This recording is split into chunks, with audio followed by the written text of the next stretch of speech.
Students, तो आपने इस चैप्टर का पार्ट फर्स्ट देख लिया होगा और आई होप आपको पसंद आया होगा।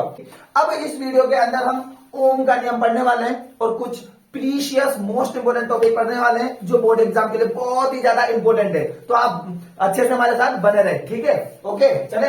तो अब हम पढ़ेंगे ओम का नियम। ओम का नियम बहुत ज्यादा इंपॉर्टेंट है बोर्ड एग्जाम के लिए, मैं फिर बोल रहा हूं। तो सबसे पहले हम ये जानते हैं कि ओम का नियम किसने दिया। तो ओम का नियम दिया है हमारे सर जॉर्ज साइमन ओम ने। किसने दिया? सर जॉर्ज साइमन ओम। साइमन ओम, इनका नाम था साइमन ओम। अच्छा, तो क्या था कि भाई सर जॉर्ज साइमन ओम, तो इनके सम्मान के लिए इस नियम का नाम ही क्या दे दिया? ओम का नियम। ठीक है सर, ठीक है। अच्छा, तो सर ये नियम होता क्या है? तो ये नियम बहुत ही सिंपल है। ये नियम बहुत ही सिंपल है। इस नियम के अनुसार क्या होता है, देखिए थोड़ी देर के लिए आप इसको चालक तार मान लीजिए, ठीक है? ये चालक तार है। अभी चालक तार के दो सिरे हैं, एक सिरा दो सिरा। तो इन दोनों चालक तारों के इस चालक तार के दोनों सिरों के मध्य क्या विभवांतर होता है? V। क्या मानेंगे भैया? V। ठीक है। तो चालक तार के दोनों सिरों के मध्य विभवांतर जो V होता है वो इस चालक तार में प्रवाहित धारा I के समानुपाती होता है। तो यही आपका ओम का नियम होता है। देखो कैसे क्या बोल रहा हूं मैं कि ये चालक तार है, इस चालक तार के दोनों सिरों के मध्य जो विभवांतर है वो इस चालक तार में प्रवाहित धारा I के समानुपाती होता है। तो यानी कि मैं इसका एक लिख देता हूं पहले स्टेटमेंट। तो इस नियम के अनुसार V समानुपाती I, बस इतना सा स्टेटमेंट आप याद रख लीजिए। ये कथन आप आराम से याद रख सकते हैं, V समानुपाती I।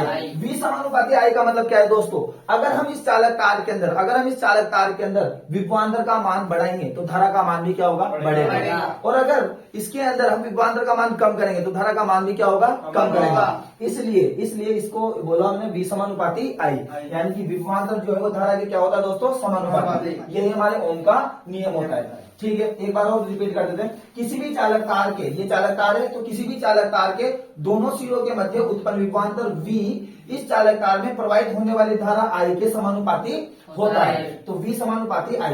अब आपको पता है कि जब हम समानुपाती का चिन्ह हटाएंगे तो एक नियतांक आएगा। यहाँ जो नियतांक आएगा वो आएगा आपके R। क्या आएगा?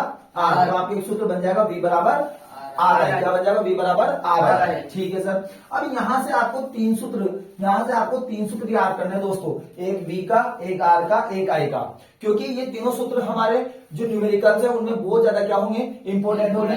तो इन नियम को याद रखने के लिए मैंने एक ट्रिक बनाई है आपके। ट्रिक का नाम है, मेरा नाम है टिकम। तो आपको याद है टिकम वीर जी का नियम। क्या याद रखना है? टिकम वीर जी। तो टिकम का टी कर लीजिए और वीर का VIR हम कर लेंगे।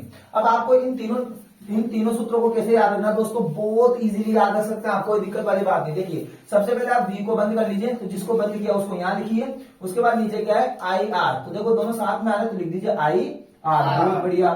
दूसरा फॉर्मूला अगर आपको या तो आप I को बंद कर लीजिए, जिसको बंद किया आपने उसको यहाँ लिख दीजिए। अब यहाँ ऊपर क्या है? V और बटे में क्या है? R। ये लीजिए। अब आप R को बंद कर लीजिए, तो जिसको आपने बंद किया उसको यहाँ लिख दीजिए। ऊपर क्या है? V है, नीचे क्या है? I है, यहाँ लिख दीजिए। आप देख सकते हैं कि आपको इन तीनों सूत्रों को रटने की कोई आवश्यकता नहीं है। अगर आप ये ट्रिक याद रख लेते हैं तो ये तीनों के तीनों सूत्र आपको बहुत इजीली क्या हो जाएंगे? याद हो जाएंगे। अरे याद हो जाएंगे? नहीं हो जाएंगे? बिल्कुल हो जाएंगे। ठीक है, अब आगे बढ़ते हैं। तो अगर हम यहाँ बात करें कि सर ये R क्या होता है, तो मैं R बता दूं। R का मतलब होता है यहाँ पर रेजिस्टेंस। क्या होता है? रेजिस्टेंस, जिसको हम हिंदी में बोलते हैं दोस्तों प्रतिरोध। क्या बोलते हैं? प्रतिरोध। अब प्रतिरोध क्या होता है ये भी समझ लेते हैं। प्रतिरोध होता क्या है ये भी समझ लेते हैं। अच्छा, प्रतिरोध का मतलब है, देखो सुनो ध्यान से, प्रतिरोध का मतलब है बाधा। प्रतिरोध का मतलब क्या होता है? बाधा, है ना? बाधा मतलब क्या है? देखो जैसे कि फॉर एग्जाम्पल ये चालक तार है। अब अगर ये चालक तार है तो देखो जो इलेक्ट्रॉन है, क्योंकि आपको पता है कि विद्युत धारा बहती है वो किनकी वजह से बहती है? इलेक्ट्रॉन की वजह से। मतलब बोले तो मुक्त इलेक्ट्रॉन की वजह से। किसकी वजह से? मुक्त इलेक्ट्रॉन की। तो दोस्तों कभी भी अगर आपसे ये क्वेश्चन पूछा जाए कि बताओ किसी भी चालक तार में जो विद्युत धारा है वो किनके कारण बहती है, तो मुक्त इलेक्ट्रॉनों के कारण बहती है। किनके कारण बहती है? मुक्त इलेक्ट्रॉन के कारण बहती है। ये ध्यान रखना। तो जैसे मान लो ये चालक तार है, ये क्या है? चालक तार। अब इलेक्ट्रॉन इस चालक तार के एक सिरे से दूसरे सिरे तक आएगा। तो जब ये चालक तार यहां से यहां तक आएगा तो इसके मार्ग में बहुत सारे अणु आएंगे, बहुत सारे क्या आएंगे? परमाणु आएंगे, है ना? तो ये अणु और परमाणु इसके मार्ग में आएंगे। जब ये मार्ग में आएंगे तो इलेक्ट्रॉन इससे टकराएगा नहीं टकराएगा? तो इस इलेक्ट्रॉन के मार्ग में ये जो बाधा उत्पन्न हुई, क्या उत्पन्न हुई है? बाधा। इसी को क्या बोलेंगे अपन? प्रतिरोध। आगे इसी को क्या बोलेंगे? प्रतिरोध। तो प्रतिरोध की परिभाषा क्या बनती है दोस्तों? यहाँ पर प्रतिरोध की परिभाषा बनती है कि किसी भी चालक तार में इलेक्ट्रॉनों के मार्ग में उत्पन्न बाधा। रिपीट करो, इलेक्ट्रॉनों के मार्ग में उत्पन्न बाधा। तो प्रतिरोध का मतलब हो गया यहाँ पर चालक तार में इलेक्ट्रॉनों के मार्ग में उत्पन्न बाधा, इलेक्ट्रॉनों के मार्ग में उत्पन्न बाधा, उत्पन्न बाधा को क्या बोलते हैं? प्रतिरोध। प्रतिरोध क्या होता है? इलेक्ट्रॉनों के मार्ग में उत्पन्न बाधा प्रतिरोध कहलाती है। ठीक है। अच्छा, इसके बाद आपको कुछ प्यारी बातें याद रखनी है। अगर आपसे कोई पूछे कि जो प्रतिरोध है, प्रतिरोध का सूत्र क्या हो जाएगा? ये रहा, R बराबर V/I। तो ध्यान रखना, प्रतिरोध का अगर मैं सूत्र की बात करूं, प्रतिरोध का सूत्र तो ये होता है आपका R बराबर V/I। ठीक है, ये सूत्र हो गया V/I। अगर इसका मात्रक निकालना हो, मैं क्या निकाल रहा हूं दोस्तों? मात्रक। तो मात्रक भी हम बहुत आसानी से निकाल सकते हैं। देखिए मात्रक कैसे निकाल सकते हैं, तो आप देखो, इसका मात्रक होता है आपका ओम। क्या होता है? ओम। और ओम का जो चिन्ह होता है वो होता है आपका ये। ठीक है, आराम से आप देख सकते हैं। अच्छा, इसका मात्रक ये भी हो सकता है, जैसे देखो R बराबर V/I है, तो V क्या है दोस्तों? विभवांतर। अब विभवांतर का मात्रक क्या होता है? आपने लास्ट वीडियो में देखा नहीं देखा? हाँ बिल्कुल देखा। तो मन में बोलिए क्या है? वोल्ट। क्या होता है? वोल्ट। और I जो होती है वो विद्युत धारा होती है। विद्युत धारा का मात्रक क्या होता है दोस्तों? एम्पियर। अरे दोस्तों क्या होता है? एम्पियर। ठीक है, तो आप इसको आराम से वोल्ट अपॉन एम्पियर भी बोल सकते हैं। लेकिन अगर ऐसा ही मात्रा की बात करेंगे तो वो क्या होगा दोस्तों? ओम। अब हम सीखने वाले स्टूडेंट्स 1 ओम की परिभाषा। देखिए 1 ओम की परिभाषा बहुत इजीली याद रख सकते हैं, ऐसी कोई दिक्कत वाली बात नहीं। कैसे?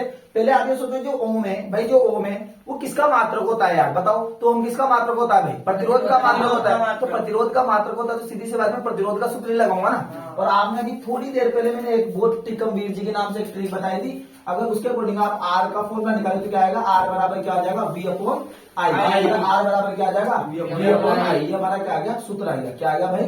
सूत्र। ठीक है, अब आपको ये देखो कितना बनाना है इसको? 1। अगर आपको इसको 1 बनाना है R को, तो आपको V को भी 1 करना पड़ेगा और I को भी 1 करना पड़ेगा। वही बहुत सिंपल चीज है यार। तो यानी कि आप बोलेंगे माना V बराबर 1 वोल्ट। क्या बोलेंगे? V बराबर 1 वोल्ट। एंड I बराबर भी क्या बोल देंगे? 1 एम्पियर। क्या बोल देंगे? 1 एम्पियर। ये लीजिए। ठीक, अब जैसे आपने V को 1 माना, I को 1 माना, आप यहाँ पर मान रख दीजिए। तो R बराबर V की जगह क्या हो जाएगा? 1, I की जगह क्या हो जाएगा? 1। तो ये हो जाएगा 1/1। तो R बराबर हो जाएगा 1/1 का मतलब 1। और R का मात्रक क्या होता है दोस्तों? ओम होता है। क्या होता है? ओम। ये लीजिए। अब हम इसकी परिभाषा बना देंगे। क्या बना देंगे? परिभाषा कैसे बनाएंगे? देखिए, यदि किसी चालक तार, पहले यहां पर तो आप लिख दीजिए, यदि किसी चालक तार में, सुनना ध्यान, यदि किसी चालक तार, जैसे ये चालक तार है, मैं आपको एक बार समझाता हूँ। ये चालक तार है। अब इस चालक तार के, अब आपको पता विभवांतर कितना है? 1 वोल्ट। अब आपको पता विभवांतर भाई चालक तार के दोनों सिरों के मध्य होता है। यदि किसी चालक तार के दोनों सिरों के मध्य विभवांतर कितना हो? 1 वोल्ट। और इस चालक तार में प्रवाहित धारा, और इस चालक तार में प्रवाहित धारा का मान कितना हो? 1 एम्पियर। तो सीधी सी बात है, इस चालक तार का प्रतिरोध कितना होगा? 1 ओम होगा। बोलो बात समझ में आई कि नहीं? क्या बोल रहा हूं? एक बार और रिपीट कर रहा हूं। 1 ओम की परिभाषा क्या बनेगी? यदि किसी चालक तार, ये चालक तार है, यदि किसी चालक तार के दोनों सिरों के मध्य जो विभवांतर है वो कितना हो? 1 वोल्ट। और इस चालक तार में प्रवाहित धारा का मान कितना हो? 1 एम्पियर। तो इस चालक तार का जो प्रतिरोध होगा वो कितना होगा? 1 ओम होगा। ठीक है, अब मैं परिभाषा लिख सकता हूँ इजीली? यस और नॉट भाई? हाँ।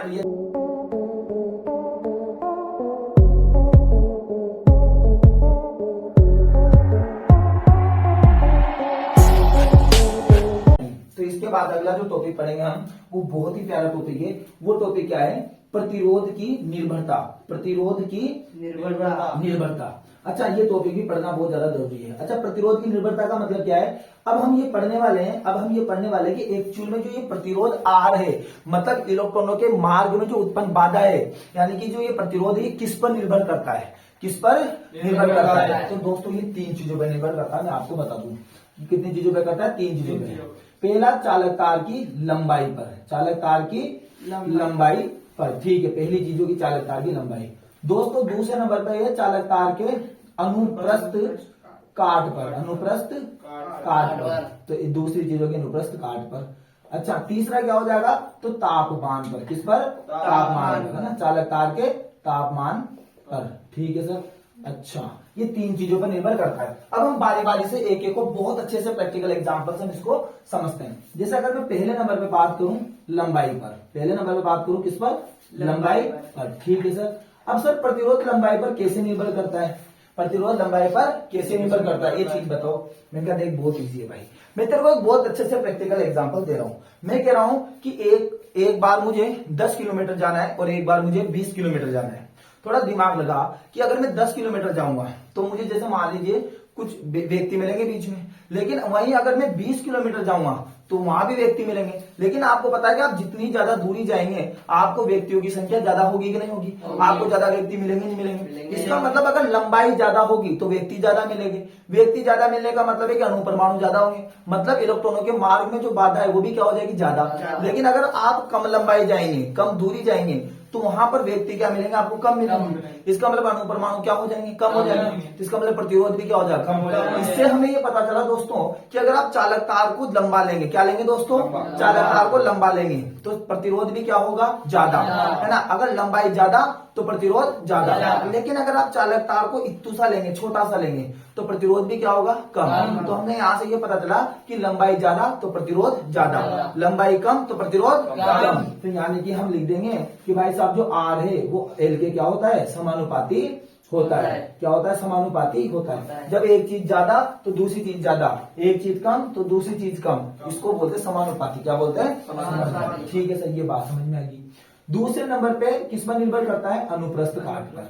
अनुप्रस्थ काट पर सर कैसे? ये चीज भी हमें समझाओ अच्छे से। मैंने कहा तू टेंशन मत ले, मैंने कहा तू टेंशन मत ले। अनुप्रस्थ काट पर कैसे? अरे मैं ये बोल रहा हूँ कि देखो कि आपको अगर मैं एक सकरी गली में भगाऊं, किसमें भगाऊं? सकरी गली में, तो आपको भगने में समस्या उत्पन्न होगी। लेकिन एक आपको मैं चौड़ी गली में भगाऊं तो आप आराम से भग सकते नहीं भग सकते, क्योंकि सकरी गली में प्रतिरोध क्या हो जाएगा? ज्यादा, और चौड़ी गली में प्रतिरोध क्या हो जाएगा? कम। तो इसका मतलब ये हुआ कि भैया अगर क्षेत्रफल कम होगा, क्षेत्रफल कम होगा तो प्रतिरोध क्या होगा? ज्यादा, और अगर क्षेत्रफल ज्यादा होगा तो प्रतिरोध क्या होगा? कम। बात समझ पा रहे हो ना? तो इसका मतलब हमारा जो आर है वो समानुपाती हो जाएगा 1/1। ठीक है, इस चीज को ध्यान रखना आता है ना। आर समानुपाती 1/1, या फिर आप ऐसे बोलो आर व्युत्क्रमानुपाती ए, यानी कि नहीं आर व्युत्क्रमानुपाती ए। ठीक है भाई, ये हो जाएगा समीकरण नंबर 2। ये हो जाएगा समीकरण नंबर 2। ठीक है सर। अब मैंने कहा देखो समीकरण 1 और 2 से बात करते हैं। किससे बात करते हैं? समीकरण नंबर 1 वो समीकरण नंबर 2 से। सर इससे कैसे? मैंने कहा देखो सुनो यार, मैंने कहा ये देखो इस पहली समीकरण में भी आर एल के समानुपाती है और जो आर 1/1 के समानुपाती। मैंने कहा इसको मिला के लिखते हैं। क्या करते हैं? मिला के। तो देखो इधर तो आर एक ही है ना, देखो यहाँ भी आर यहाँ भी आर, तो मैंने आर लिख दिया, ये मैंने समानुपाती लगाया। इधर ऊपर क्या है बेटा? एल, और बेटा इधर ऊपर क्या है? 1, तो 1 को तो लिखने की कोई जरूरत नहीं, लेकिन नीचे क्या है? ए। तो क्या मैं इसको ऐसे लिख सकता हूँ? हाँ सर बिल्कुल लिख सकते हैं। तो समीकरण 1 और 2 से क्या आया? आर समानुपाती L/A। ठीक। अब आपको पता है कि समानुपाती का चिन्ह हटेगा तो कोई नियतांक आएगा कि नहीं आएगा? बिल्कुल आएगा सर यार। तो यहाँ पर जो नियतांक आएगा भैया, तो देखो जैसे समानुपाती हटेगा तो यहाँ पर बराबर आया। क्या आया भाई? बराबर। और यहाँ पर जैसे बराबर आया तो समानुपाती का चिन्ह हटते यहाँ पर हो जाएगा आपका रो। क्या आएगा? रो L/A, यानी कि ये चीज आएगी। अच्छा सर, अब यहाँ पर ये रो क्या है? तो भैया यहाँ पर जो रो है ना, इस चीज को आप समझ लो। यहाँ पर जो ये रो है, यानी कि यहाँ पर जो रो है, ये आपके विशिष्ट प्रतिरोध है। क्या है दोस्तों? विशिष्ट प्रतिरोध। और इसी विशिष्ट प्रतिरोध को हम प्रतिरोधकता भी बोल सकते हैं। क्या बोल सकते हैं? प्रतिरोधकता। तो ये चीज आप ध्यान रखना, इसको क्या बोल सकते हैं? प्रतिरोधकता, है ना। अच्छा, प्रतिरोधकता बोल सकते हैं। मैंने कहा बिल्कुल। अब हम पढ़ेंगे यहाँ पर भाई विशिष्ट प्रतिरोध क्या होता है या फिर प्रतिरोध क्या होता है। ठीक है, तो यहाँ पर हमारा बोर्ड भर चुका है, आप स्क्रीनशॉट ले लीजिए और अगले ही पल में आपको विशिष्ट प्रतिरोध समझाता हूँ। तो स्टूडेंट्स, अब मैं आपको समझाता हूँ विशिष्ट प्रतिरोध या फिर प्रतिरोधकता क्या होता है। तो आपने देखा होगा कि थोड़ी देर पहले यहाँ पर हमारा एक फॉर्मूला था। ये फॉर्मूला हमारा क्या आया था? तो ये फॉर्मूला था हमारा R = रो A/L। क्या था भाई? रो L/A। सॉरी, ये फॉर्मूला था हमारा रो L/A। ठीक है, ये फॉर्मूला हमारा यहाँ पर था। अब यहाँ पर आपको पता है कि जो हमारा रो है वो क्या है? विशिष्ट प्रतिरोध। तो मैं इसका फॉर्मूला निकालूंगा यहाँ से साइड से। ठीक है, तो बेटा इस रो को यहाँ पकड़ो। तो हमने यहाँ पर रो को पकड़ लिया। ठीक है, जैसे आप रो को पकड़ोगे दोस्तों तो ये L/A जब दूसरी साइड जाएगा तो इसकी टांगे ऊंची हो जाएगी दोस्तों। तो L/A का क्या हो जाएगा? A/L। तो देखो इधर की साइड क्या है आपके पास? R, और L/A इधर जाएगा तो क्या हो जाएगा? A/L। तो यानी कि ये हमारा फॉर्मूला बन जाएगा, किसका बन जाएगा दोस्तों, विशिष्ट प्रतिरोध का।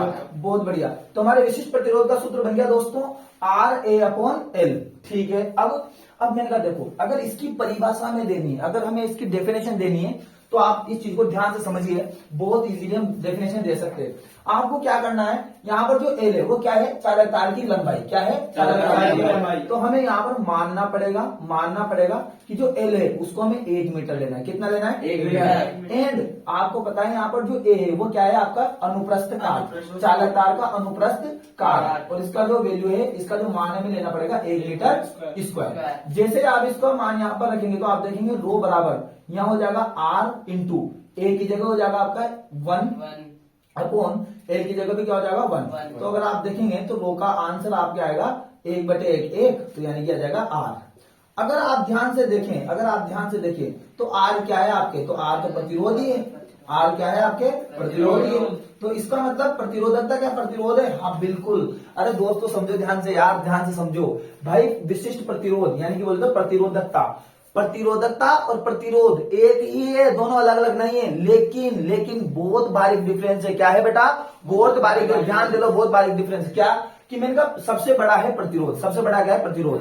प्रतिरोध क्या होता है, इलेक्ट्रॉनों के मार्ग में उत्पन्न बाधा, इलेक्ट्रॉनों के मार्ग में उत्पन्न बाधा को क्या बोलते हैं अपन, प्रतिरोध। फिर सर ये प्रतिरोधकता क्या होता है, तो उनका प्रतिरोधकता भी इलेक्ट्रॉनों के मार्ग में उत्पन्न बाधा ही होती है। लेकिन अगर हम चालक तार ऐसा लें जिसकी लंबाई कितनी हो, 1 मीटर, और इसका अनुप्रस्थ काट कितना हो, 1 मीटर स्क्वायर, तो इस चालक तार के अंदर जो प्रतिरोध होगा उसी का नाम क्या हो जाएगा, आपका विशिष्ट प्रतिरोध, या फिर क्या हो जाएगा, प्रतिरोधकता। बस इतना सा डिफरेंस है, बाकी कोई डिफरेंस नहीं है। इसका मतलब प्रतिरोध और प्रतिरोधकता एक ही है। सिर्फ अगर हम जैसे मान लो कोई भी चालक तार मैंने लिया जो 2 मीटर लंबाई का है ना, या फिर 1 मीटर स्क्वायर या 3 मीटर स्क्वायर अनुप्रस्थ काट का है, तो फिर उसका जो प्रतिरोध है वो तो प्रतिरोधी होगा। प्रतिरोधकता शब्द हम जब यूज करेंगे जब हमारा चालक तार 1 मीटर लंबाई का हो और अनुप्रस्थ काट 1 मीटर स्क्वायर हो। तो ऐसे चालक तार का जो प्रतिरोध होता है ना, वो क्या कहलाता है, प्रतिरोधकता कहलाता है। तो ये प्रतिरोधकता की परिभाषा, आई होप आपको अच्छे से समझ में आया होगा। अब देखो मैं परिभाषा इसकी लिखता हूं, तो क्या होता है, तो हम बोलेंगे भाई कितनी लंबाई, 1 मीटर, तो यानी कि 1 मीटर लंबाई, 1 मीटर लंबाई और 1 मीटर लंबाई और 1 मीटर स्क्वायर अनुप्रस्थ काट, 1 मीटर स्क्वायर अनुप्रस्थ काट, 1 मीटर लंबाई अनुप्रस्थ काट वाले चालक तार का प्रतिरोध, चालक तार का प्रतिरोध ही प्रतिरोधकता कहलाता है, प्रतिरोध ही प्रतिरोधकता कहलाता है। बस इतनी सी बात आपको अच्छे से याद रखनी है। ये लो, इसकी परिभाषा भी बनी, बहुत इजी है, बहुत इजी है। ठीक है भाई, आराम से याद रख सकते हैं क्या दोस्तों। हाँ अच्छा, इसके बारे में मोस्ट इंपोर्टेंट क्वेश्चन, इसका मात्रक, प्रतिरोधकता का मात्रक क्या होता है। तो दोस्तों प्रतिरोधकता का मात्रक होता है आपका ओम इंटू मीटर। याद रख लेना, बहुत बार बोर्ड एग्जाम में पूछा है, पॉइंट भी नोटेड, कि प्रतिरोधकता का मात्रक क्या होता है सर, तो ओम इंटू मीटर। अब आपके माइंड में आएगा सर कैसे आया ओम इंटू मीटर, मैंने कहा रटना नहीं है, मैंने कहा बिल्कुल भी रटना नहीं है, हम समझ सकते हैं। देखो कैसे, मैंने कहा एक बात बताओ, प्रतिरोधकता का सूत्र क्या है ना, प्रतिरोधकता सूत्र ये रो बराबर R/L। तो मैं आपको निकाल के बताता हूँ, मैं आपको क्या करता हूँ, निकाल के इसका प्रूफ देता हूँ। क्या देता हूँ दोस्तों, इसका प्रूफ। ठीक है, देखो हमारे प्रतिरोधकता का सूत्र है यहाँ पर क्या है, रो बराबर RA/L है कि नहीं दोस्तों। अब देखो एक बात बताओ, R का मात्रक क्या होता है, ओम। क्या होता है दोस्तों, ओम। तो मैंने लिखा ओम इंटू ए का मात्रक क्या, अब ए क्या है, क्षेत्रफल, तो क्षेत्रफल का मात्रक क्या होगा, मीटर स्क्वायर।